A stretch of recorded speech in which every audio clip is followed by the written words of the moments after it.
demands our whole attention, absorbs our very beings.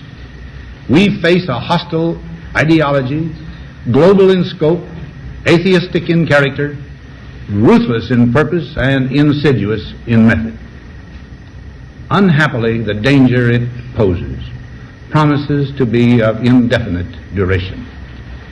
To meet it successfully, there is call for not so much the emotional and transitory sacrifices of crisis, but rather those which enable us to carry forward steadily, surely, and without complaint, the burdens of a prolonged and complex struggle with liberty the stake. Only thus shall we remain, despite every provocation, on our charted course toward permanent peace and human betterment. Crises there will continue to be. In meeting them, whether foreign or domestic, great or small, there is a recurring temptation to feel that some spectacular and costly action could become the miraculous solution to all current difficulties. A huge increase in newer elements of our defenses, development of unrealistic programs to cure every ill in agriculture, a dramatic expansion in basic and applied research. These and many other possibilities, each possibly promising in itself, may be suggested as the only way to the road we wish to travel. But each proposal must be weighed in the light of a broader consideration: the need to maintain balance in and among national programs. Balance between the private and the public economy. Balance between the cost and hoped for advantages. Balance between the clearly necessary and the comfortably desirable. Balance between our essential requirements as a nation and the duties imposed by the nation upon the individual. Balance between actions of the moment and the national welfare of the future. Good judgment seeks balance in progress. Lack of it eventually finds imbalance and frustration. The record of many decades stands as proof that our people and their government have, in the main, understood these truths and have responded to them well in the face of threat and stress. But threats, new in kind or degree, constantly arise. Of these I mention two only. A vital element in keeping the peace is our military establishment. Our arms must be mighty, ready for instant action, so that no potential aggressor may be tempted to risk his own destruction. Our military organization today bears little relation to that known of any of my predecessors in peacetime, or indeed by the fighting men of World War II or Korea. Until the latest of our world conflicts, the United States had no armaments industry. American makers of plowshares could, with time and as required, make swords as well. But we can no longer risk emergency improvisation of national defense. We have been compelled to create a permanent armaments industry of vast proportions. Added to this, 3.5 million men and women are directly engaged in the defense establishment. We annually spend on military security alone more than the net income of all United States corporations. Now, this conjunction of an immense military establishment and a large arms industry is new in the American experience. The total influence, economic, political, even spiritual, is felt in every city, every state house, every office of the federal government. We recognize the imperative need for this development, yet we must not fail to comprehend its grave implications. Our toil, resources, and livelihood are all involved. So is the very structure of our society. In the councils of government, we must guard against the acquisition of unwarranted influence, whether sought or unsought, by the military-industrial complex.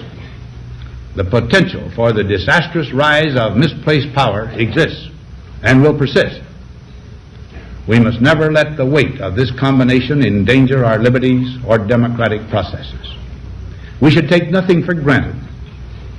Only an alert and knowledgeable citizenry can compel the proper meshing of the huge industrial and military machinery of defense with our peaceful methods and goals, so that security and liberty may prosper together. Akin to and largely responsible for the sweeping changes in our industrial military posture has been the technological revolution during recent decades. In this revolution, research has become central. It also becomes more formalized, complex, and costly. A steadily increasing share is conducted for, by, or at the direction of the federal government. Today, the solitary inventor, tinkering in his shop, has been overshadowed by task forces of scientists in laboratories and testing fields. In the same fashion, the free university, historically the fountainhead of free ideas and scientific discovery, has experienced a revolution in the conduct of research. Partly because of the huge costs involved, a government contract becomes virtually a substitute for intellectual curiosity. For every old blackboard, there are now hundreds of new electronic computers.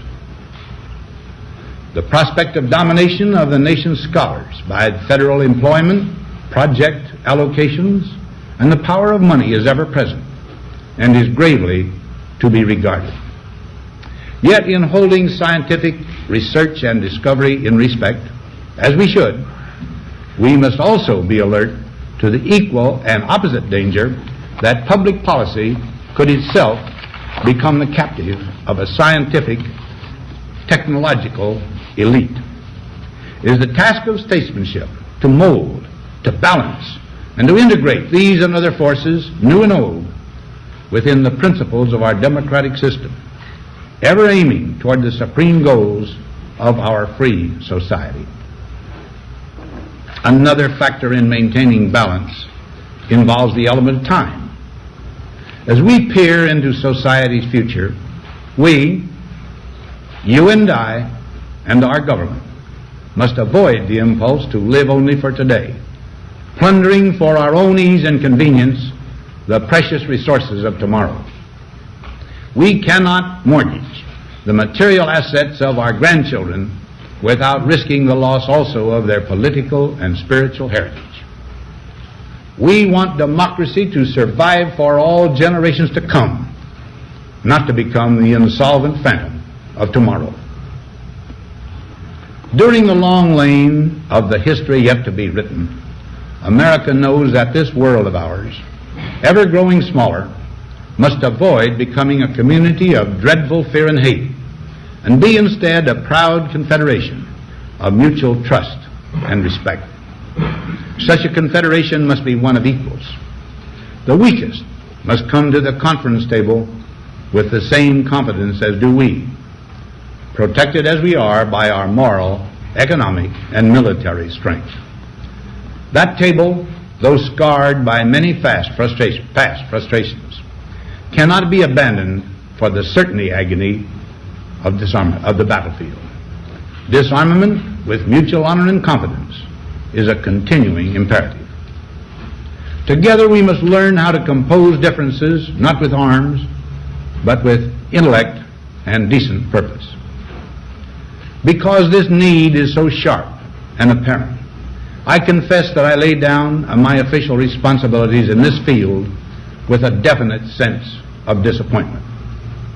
As one who has witnessed the horror and the lingering sadness of war, as one who knows that another war could utterly destroy this civilization, which has been so slowly and painfully built over thousands of years, I wish I could say tonight that a lasting peace is in sight. Happily, I can say that war has been avoided. Steady progress toward our ultimate goal has been made, but so much remains to be done. As a private citizen, I shall never cease to do what little I can to help the world advance along that road.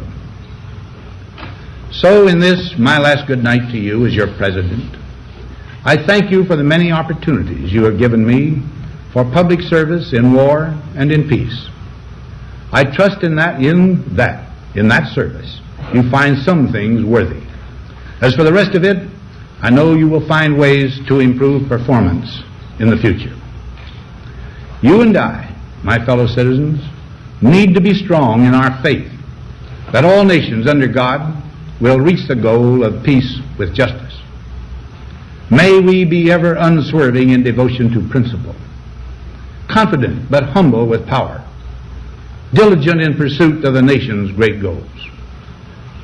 To all the peoples of the world, I once more give expression to America's prayerful and continuing aspiration. We pray that peoples of all faiths, all races, all nations may have their great human needs satisfied, that those now denied opportunity shall come to enjoy it to the full, that all who yearn for freedom may experience its spiritual blessings.